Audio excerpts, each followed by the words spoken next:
Hello everyone, students. Our next topic is formula for uniform motion. ठीक है. Consider a particle moving with v velocity along OX. Consider a particle move with v velocity, यानी कि v क्या है? Uniform velocity है और along किसके move कर रहा है? OX के along मूव कर रहा है. ठीक है. Where O be the origin for the position and A be the origin for the time, such that ओ ए जो हमारा है ओ ए ये पोजीशन हमारी एक्स नोट के इक्वल है. ठीक है, इस प्रकार से. और इस टाइम पे अगर बात करें टाइम की, तो टाइम इज इक्वल टू किसके इक्वल है? 0 के इक्वल है. तो यानी कि ये कब है कहानी? ये एट पॉइंट ए पॉइंट के ऊपर है ये. ओके. अगर बात करें कि एट पॉइंट बी, तो बी पॉइंट के ऊपर अगर हम बात करें कि पोजीशन क्या है, तो वो है ओ बी. और वो किसके इक्वल है? वो x1 के इक्वल है. और यहाँ पे टाइम इज इक्वल टू किसके बराबर है? t1 के बराबर है. इसी प्रकार एट अगर बात करें कि पॉइंट सी पॉइंट की अगर बात करें, तो सी पॉइंट पे जो पोजीशन है वो क्या है? वो ओ सी है. और ओ सी किसके इक्वल है? वो इक्वल है हमारा किसके? x2 के. ठीक है, किसके इक्वल है? x2 के. और ये t इज इक्वल टू इस टाइम पे है t2 के इक्वल. ठीक है. ओके. इस प्रकार से अगर हम आगे बढ़ें तो क्या कर सकते हैं? देखो कि अगर मैं ओ बी को इस प्रकार से लिखूं, ओ बी को, तो ओ बी को ये भी तो लिख सकते हैं ओ ए प्लस में ए बी. ठीक है. तो ओ ए तो किसके बराबर हमारा? एक्स नोट के इक्वल है. किसके इक्वल है? एक्स नोट के. प्लस में ए बी. ए बी में क्या है कि ए बी में टाइम इंटरवल कितना है? t1. और पार्टिकल किस वेलोसिटी से मूव कर रहा है? v. तो डिस्प्लेसमेंट क्या था? वेलोसिटी इंटू में टाइम, यानी कि क्या हो जाएगा यहाँ पे? प्लस में v इंटू में t1. ओके, क्लियर बच्चों? उसके बाद अगर बात करें सेकंड कि ओ सी को क्या लिख सकते हैं? इसी को मैं क्या लिखूं? ओ बी को क्या लिख सकते हैं? x1 भी लिख सकते हैं. क्या लिख सकते हैं? x1 भी. तो यानी कि x1 इज इक्वल टू किसके इक्वल आया? x नॉट प्लस में vt1. ठीक है, इस प्रकार से इसको नाम देंगे हम equation number first. Okay. Similarly हमारी जो सेकंड इक्वेशन है वो क्या हो जाएगी कि ओ सी किसके इक्वल हो जाएगा? ओ सी ओ ए प्लस में क्या कर सकते हैं? ए सी कर सकते हैं. तो ओ ए तो हमारा किसके इक्वल है? एक्स नोट के इक्वल है. किसके इक्वल है? X note. प्लस में ठीक है ए सी में टाइम कितना लगा? t2. और वेलोसिटी क्या थी? यूनिफॉर्म v, यानी कि क्या हो जाएगा? वेलोसिटी इंटू में टाइम t2. ठीक है, ये क्या हो जाएगा? इस प्रकार से ये भी डिस्प्लेसमेंट हुआ. तो OC को क्या लिखा था हमने? OC को लिखा था x2, यानी कि x2 इज इक्वल टू किसके इक्वल हुआ? x नॉट प्लस में vt2. इसको बोलेंगे हम इक्वेशन नंबर सेकेंड. ठीक है, ये हमारी इक्वेशन नंबर फर्स्ट है, ये वाली. ओके. और ये है हमारी इक्वेशन नंबर सेकेंड. ओके. अब क्या करेंगे? इक्वेशन नंबर फर्स्ट को सब्ट्रैक्ट करवा दें फ्रॉम इक्वेशन नंबर सेकंड से. तो क्या हो जाएगा कि subtracting 1 from second, x2 minus में x1 डायरेक्टली कराऊं बच्चों.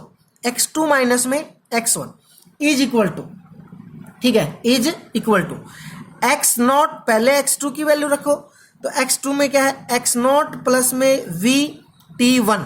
ठीक है, इस प्रकार से x2 की लिख रहे थे तो vt2 आएगा. क्या जाएगा? vt2. इस प्रकार से. ओके. उसके बाद क्या है नेक्स्ट? अगर माइनस में, तो माइनस में ये आ जाएगा x नॉट प्लस में vt1. और क्या कर देंगे? यहाँ पे ब्रैकेट लगा देंगे. क्या हो जाएगा अब नेक्स्ट टर्म में?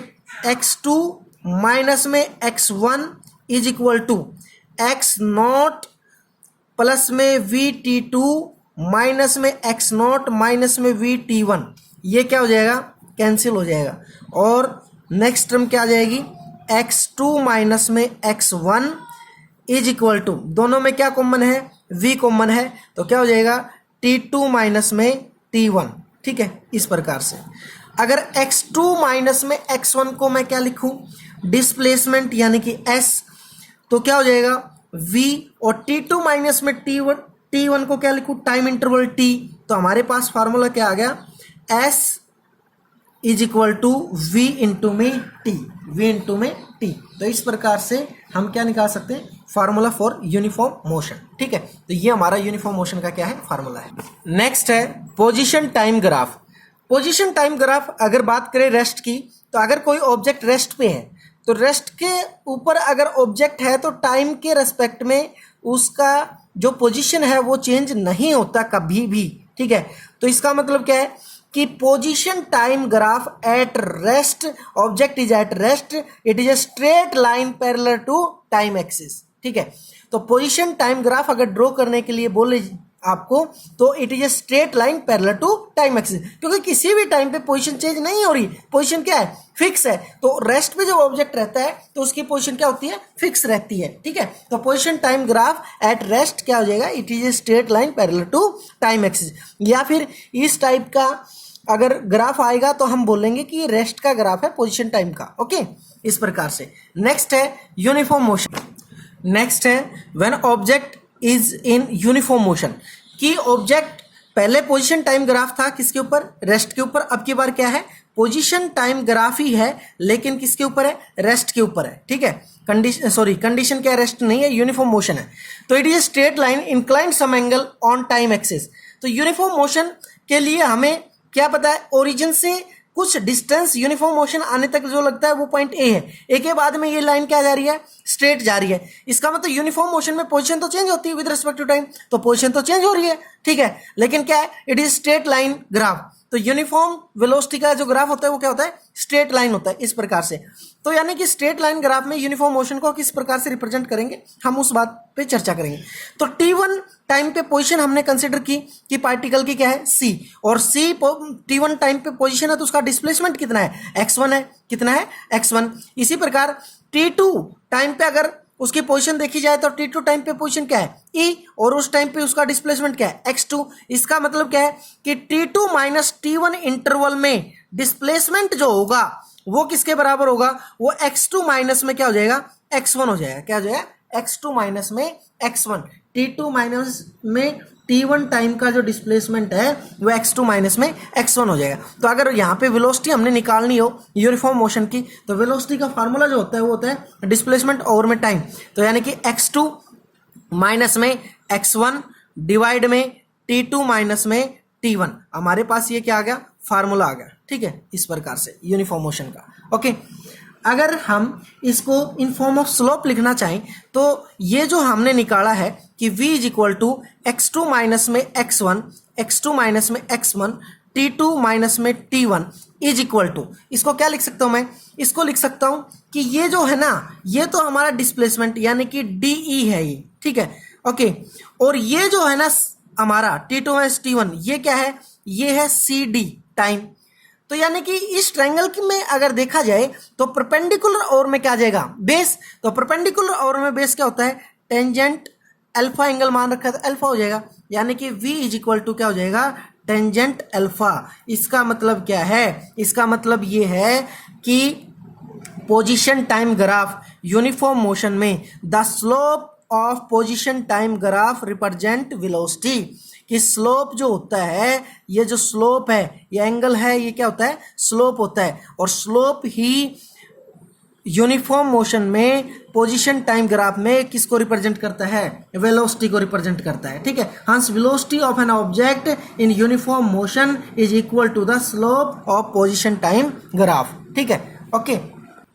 नेक्स्ट है velocity time graph. For uniform motion the velocity time graph is a straight line parallel to time axis, कि ये स्ट्रेट लाइन होती है और टाइम एक्सिस की क्या होती है, पैरेलल होती है। ठीक है, the time interval c and d, c और d के बीच में जो टाइम इंटरवल है वो क्या है हमारा, वो है t2 माइनस में t1, t2 माइनस में t1। ओके, तो अगर इस टाइम इंटरवल में वेलोसिटी तो क्या है, यूनिफॉर्म v, तो अगर इस टाइम इंटरवल का हम क्या निकालेंगे, डिस्प्लेसमेंट निकालेंगे। क्या निकालेंगे, डिस्प्लेसमेंट। ओके, तो वो डिस्प्लेसमेंट जो है वो किसके इक्वल आएगा, वो आएगा वेलोसिटी इनटू में टाइम, तो t2 माइनस में t1, इस प्रकार से। और वेलोसिटी को क्या लिख सकता हूं मैं, अगर वेलोसिटी को, ये वेलोसिटी का मैग्नीट्यूड है तो इसको c डैश भी लिख सकता हूं, और टाइम इंटरवल क्या है, t2 माइनस t1, यानी कि इसको d डैश c डैश भी लिख सकता हूं।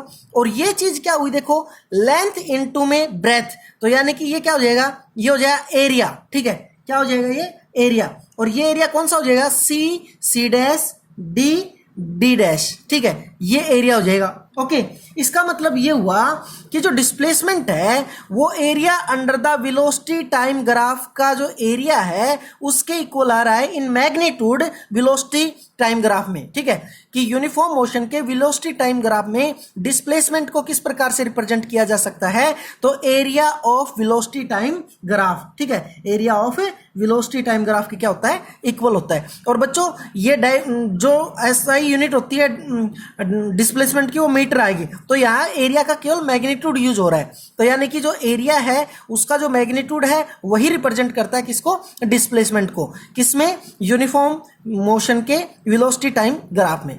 तो हमने यूनिफॉर्म मोशन के कुछ ग्राफ किए हैं आज, position time graph, velocity time graph. कल हमारा टॉपिक होगा रिलेटिव वेलोसिटी। यहाँ तक आप ग्राफ बेस पे काफ़ी क्वेश्चन है आपकी बुक में, उनको सोल्व कीजिए। Okay, thank you.